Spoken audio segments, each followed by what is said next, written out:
Lorsque le dollar qui était la monnaie réserve, le dollar qui était l'unité de change du commerce international, lorsque vous êtes les propriétaires du dollar et que vous commencez à sanctionner la planète entière et que vous semez le doute sur les avoirs que les gens ont accumulés en dollars, les gens perdent confiance dans le dollar. Et donc, quand on leur présente le dollar, ils disent comme le chef de Minta, dans le sud du Cameroun, ça ne m'intéresse pas. Mettez-vous à la place des gens. J'ai mon argent en dollars dans votre banque. Parce que je ne fais pas vos 4 volontés, vous confisquez mon argent. Est-ce que je vais encore garder mon argent dans votre banque? Est-ce que je vais encore garder mon argent en dollars? Non. C'est très simple. Si vous voyez maintenant l'Arabie Saoudite qui s'entend avec l'Iran, si vous voyez maintenant tous les États de l'Asie du Sud-Est qui ont décidé de commercer dans leur monnaie nationale, si vous voyez maintenant le Brésil qui s'entend avec l'Argentine pour commercer en utilisant directement le pesos argentin et le réal brésilien. Si vous voyez maintenant le Brésil et la Russie qui décident d'échanger directement dans leur monnaie directe, ça vient d'où? Ça vient de la peur que les Américains ont provoquée sur toute la planète, la peur que les gens ont eu de se faire arracher tout leur argent, de la même façon qu'on a vu l'argent libyen arraché, l'argent irakien arraché, l'argent syrien arraché, l'argent iranien arraché, l'argent vénézuélien arraché. Les gens ont vu comment on a arraché l'argent des Russes. Ils ont dit, mais la Russie est une grande puissance militaire, une rivale directe des États-Unis. Si on peut arracher les avoirs en dollars des Russes, qui ont pourtant une grande armée, combien de fois nous, les petits pays, qui ne pouvons rien faire aux États-Unis, il vaut mieux qu'on quitte le dollar avant que le dollar ne nous quitte. Quittons le dollar avant que le dollar ne nous quitte, puisque une puissance supérieure à nous, comme la Russie, s'est fait arracher ses dollars.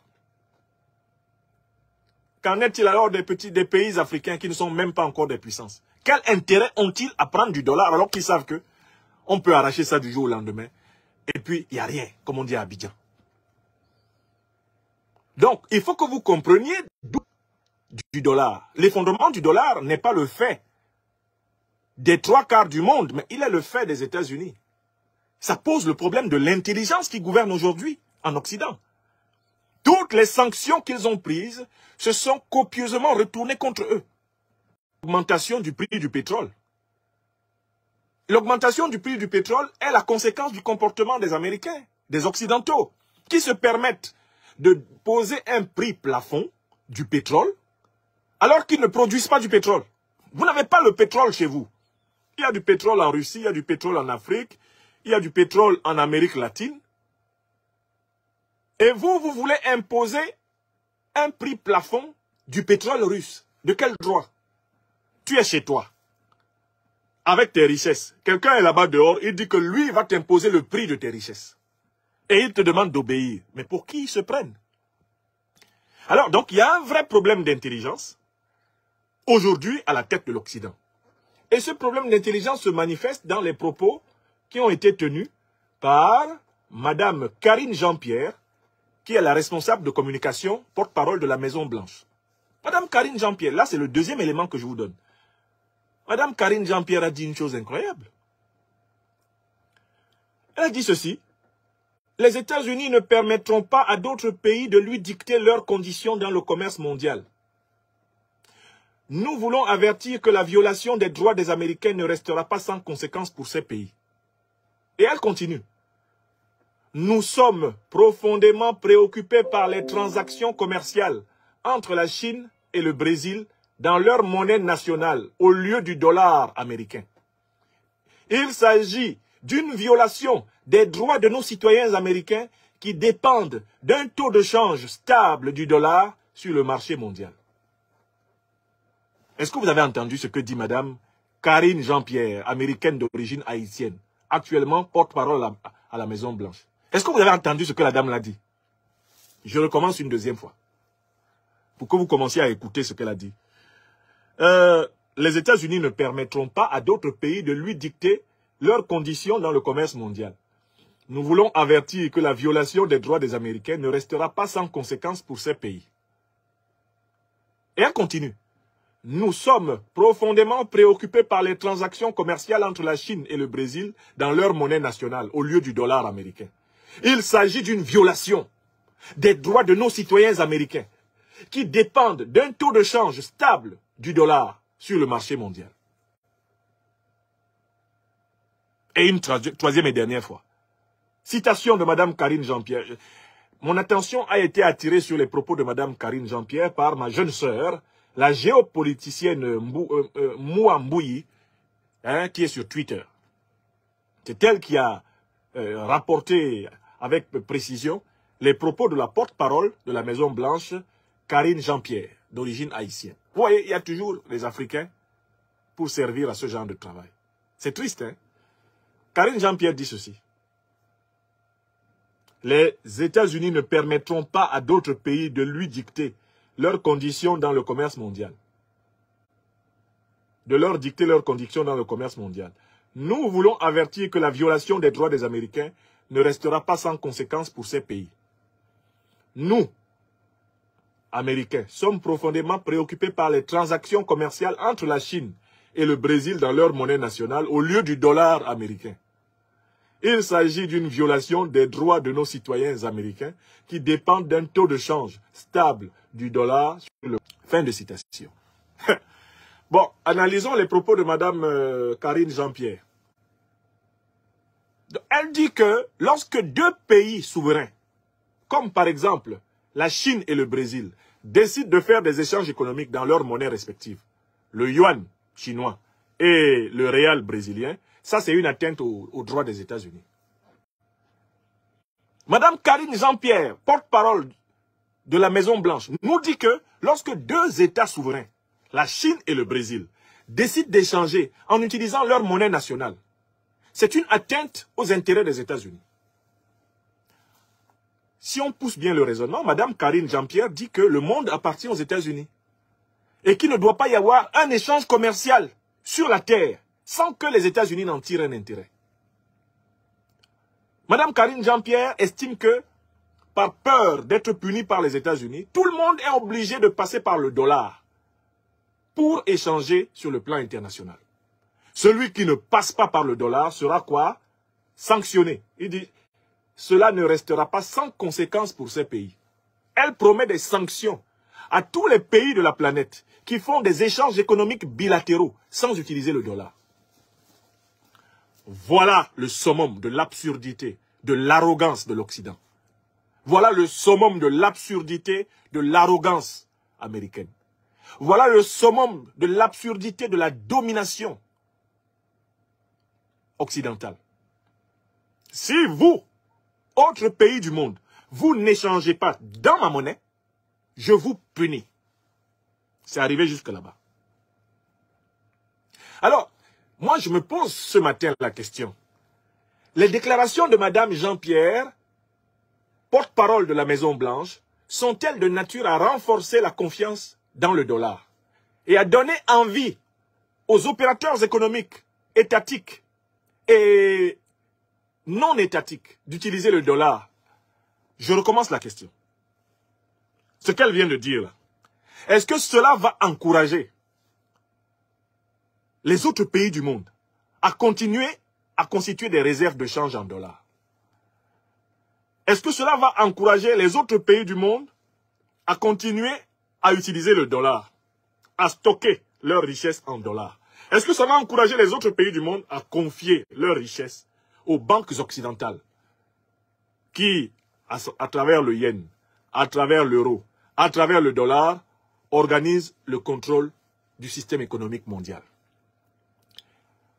Les propos de Mme Karine Jean-Pierre, au contraire, renforcent la rupture des trois quarts de la planète avec le dollar, avec l'euro, avec le yen, avec les monnaies surveillées, contrôlées par les Occidentaux. Vous venez encore d'avoir un exemple du caractère contre-productif de la politique de sanctions. Plus vous réprimez de façon injuste un être humain, plus vous le renforcez dans sa rupture radicale avec vous. Je recommence.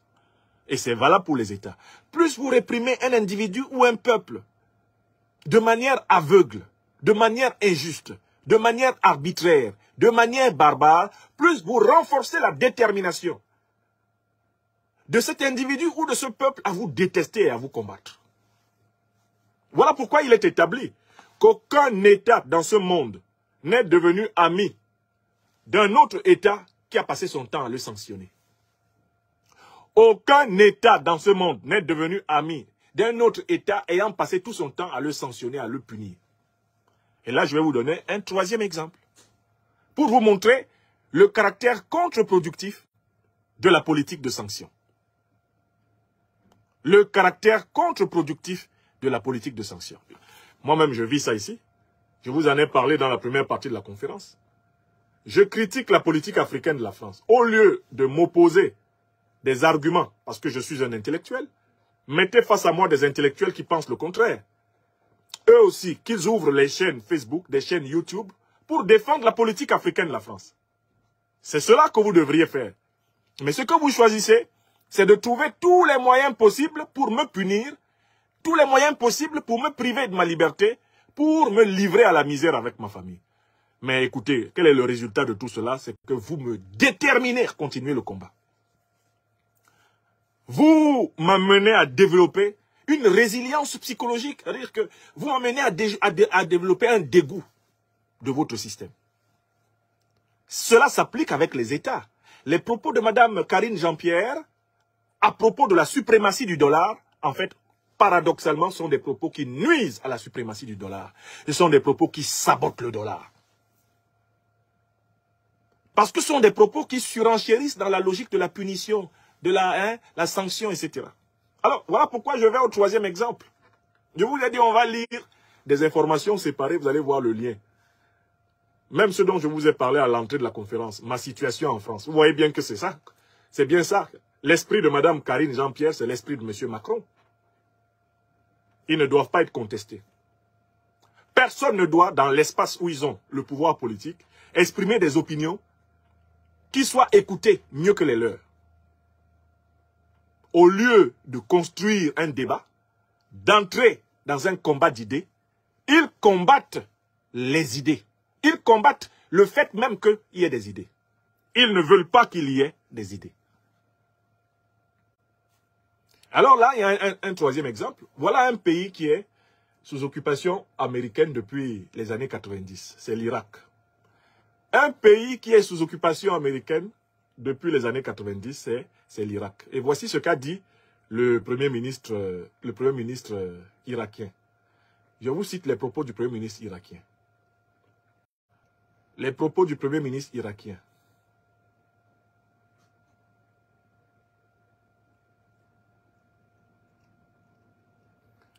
Voilà, j'y arrive, hop, j'y arrive.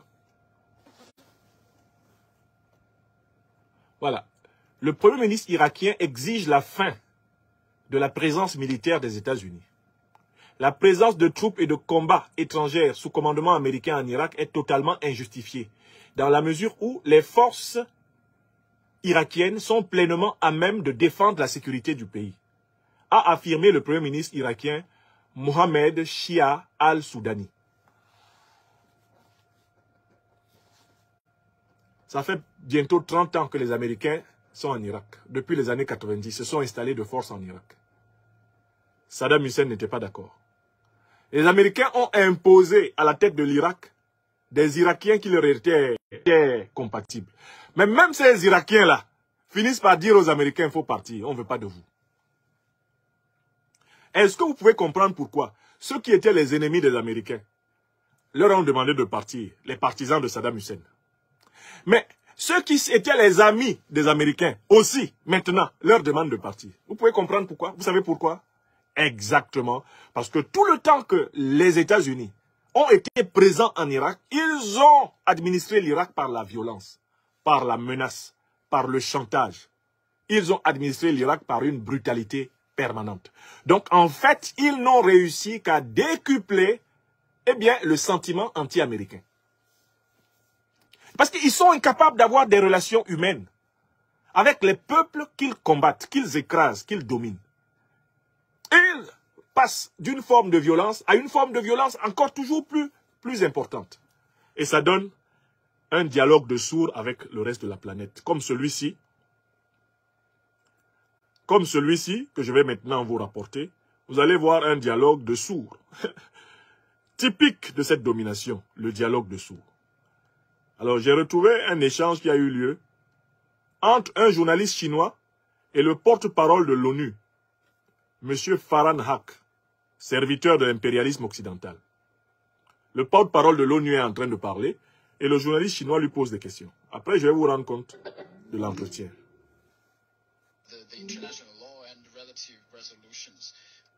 Sounds to me a foreign presence, a foreign military-based presence in another country without invitation sounds like something else to me, you know.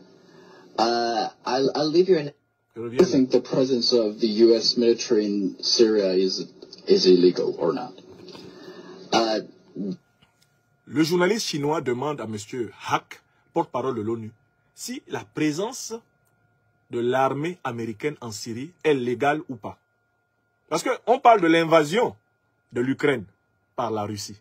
Mais pourtant, les invasions américaines, il y en a en tellement grand nombre qu'on aurait l'embarras du choix pour en trouver une qui soit même pire que celle de la Russie en Ukraine.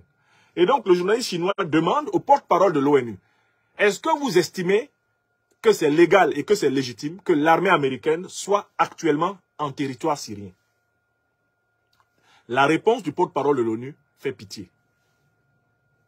That's not an issue that we're dealing with at this stage. There's been a war. But La réponse est la suivante. Cette question-là n'est pas à l'ordre du jour. Cette question n'est pas à l'ordre du jour. On est en train de parler de l'interventionnisme des puissances étrangères dans des pays qui ne leur appartiennent pas. Dans des territoires qui ne leur appartiennent pas. Le journaliste chinois demande au porte-parole de l'ONU d'apprécier